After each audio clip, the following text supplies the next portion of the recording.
Simula sa Huwebes, half-day muna ang klase sa mga public schools sa Maynila bilang pag-iingat sa matinding init. May report si Ivan Mayrina. Ito ang binansagang Del Pan Resort sa Maynila. Kaliwat kanan ng inflatable pool sa labas ng mga bahay. Pambit na heat, ngayon taginit. Kaninang alas 5 ng hapon, umabot sa 42 degrees Celsius ang heat index o damang init sa Metro Manila. Para iwas sakit sa mga estudyante, magiging alas 6 ng umaga hanggang alas 12 ng tanghali na lang muna ang klase sa mga public school sa Maynila. Simula yan sa Huwebes hanggang May 28, alinsunod sa utos ng DepEd Division Office. Bungkahin naman ng isang mambabatas, dapat magkaroon din ng warning signal sa init tulad sa bagyo. Bawat signal level, may katapat-tapang suspinde ng lokal na pamahalaan sa klase at trabaho.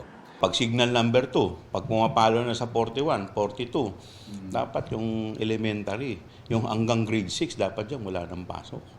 Diba? At dapat yung mga senior citizen, hindi na pinapayagan na lumalabas, lalo na yung mga may comorbidity.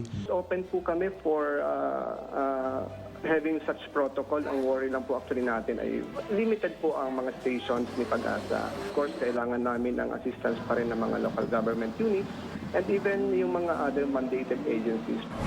Sa datos sa Pag-asa, 8 lugar ang inaasahang nasa danger level o aabot sa 42 degrees Celsius pataas ang heat index bukas. I-limit natin yung time natin that we are spending outdoors, lalong-lalo na kapag kakatirikan po ng araw. Yung palagian po natin pag-inom ng tubig, no? Kakatulong ito upang hindi tayo ma-dehydrate. Ivan Mayrina nagbabalita para sa GMA Integrated News. Mga kapuso, alamin ang State of the Nation.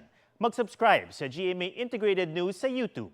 Sa ating mga kapuso abroad, samahan niyo kami sa GMA Pinoy TV at sa www.gmanews.tv.